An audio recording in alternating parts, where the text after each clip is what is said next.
le représentant spécial du secrétaire général des Nations Unies à Dakar. Il dit que l'ONU privilégie le dialogue à la place d'une intervention militaire qui a été annoncée à un moment. Alors, qu'est-ce que vous en pensez, vous? Évidemment, ça c'est le rôle des Nations Unies, de préconiser le dialogue pour la paix. C'est sa mission première.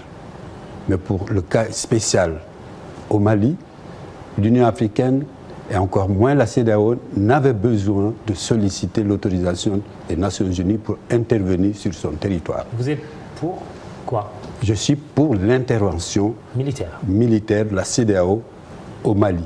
Et vous mesurez les conséquences que ça pourrait avoir?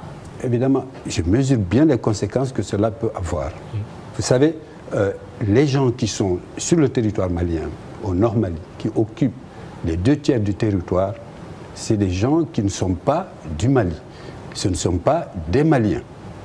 Les Maliens autochtones, qu'on peut appeler les Touaregs, qui se battaient dans un premier temps pour leur indépendance, ceux-là ont été évincés par des terroristes, des trafiquants, des narcotrafiquants qui disposent non seulement des valises remplies de millions de dollars ou d'euros, mais également d'un arsenal extraordinaire. Faites-vous allusion à Ansardine, à Je fais allusion à Ansardine, à Acmi.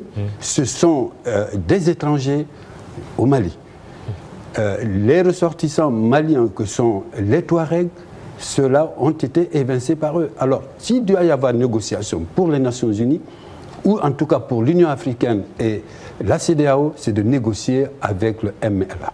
Justement, le MLA se dit disposé au dialogue pour en tout cas réfléchir sur les causes profondes de cette crise. Vous pensez que c'est une bonne décision? Je pense que c'est en tout cas intention. C'est une bonne intention. Cela reste maintenant à confirmer. Mais je pense que nous devons faire confiance au médiateur qui a été donc désigné par la CEDEAO pour négocier, en tout cas pour assurer la médiation entre les autorités maliennes et ces rebelles. Vous semblez dire que l'ONU ne danse pas sur le même tempo que l'Afrique, la CEDEAO en tout cas? L'ONU ne danse pas sur le même tempo que l'Afrique, que la CEDEAO, encore moins l'Union africaine. Vous avez vu ce qui s'est passé en Libye, hein? Vous avez vu ce qui s'est passé? Est-ce que vous serez d'accord, en tout cas, est-ce que vous aurez admis qu'une partie du territoire français soit occupée et que la France aille demander l'autorisation de l'Union européenne ou les Nations Unies pour intervenir? Non. La France interviendrait par la force pour libérer son territoire occupé par des gens qui ne sont pas du pays. Qu'est-ce que vous faites? Vous mettez la CEDEAO, l'Afrique face à ses responsabilités? Ou c'est quoi quand vous dites que vous préférez une intervention militaire? La CEDEAO, l'Afrique doit assumer ses responsabilités pleines et entières. Pleines et entières. Il s'agit là de la fierté africaine, de la dignité africaine. Alors, voilà. Oui, le Mali, avec une partie du territoire qui est occupée, est-ce qu'une solution pourrait consister à dire oui, le MLA peut bien occuper une partie qui serait autonome, qui serait indépendante, ou vous êtes opposé à toute partition? Moi, je suis tout à fait opposé à toute partition, à toute sécession du Mali. Un centime du territoire malien ne doit être occupé par aucune force étrangère. Pour ce qui concerne le MLA, qui sont des Maliens, ils peuvent négocier avec les autorités.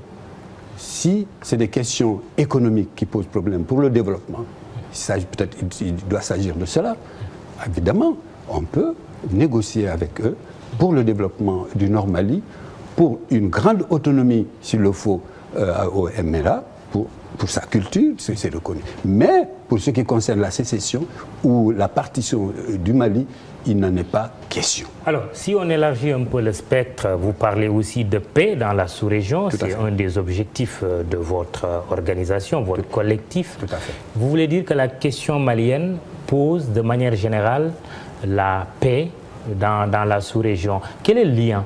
Le lien est simple. Vous savez, le Mali fait partie de la CEDEAO, un des pays membres fondateurs de la CEDEAO. 2/3 de son territoire se trouve occupé par des bandes rebelles qui se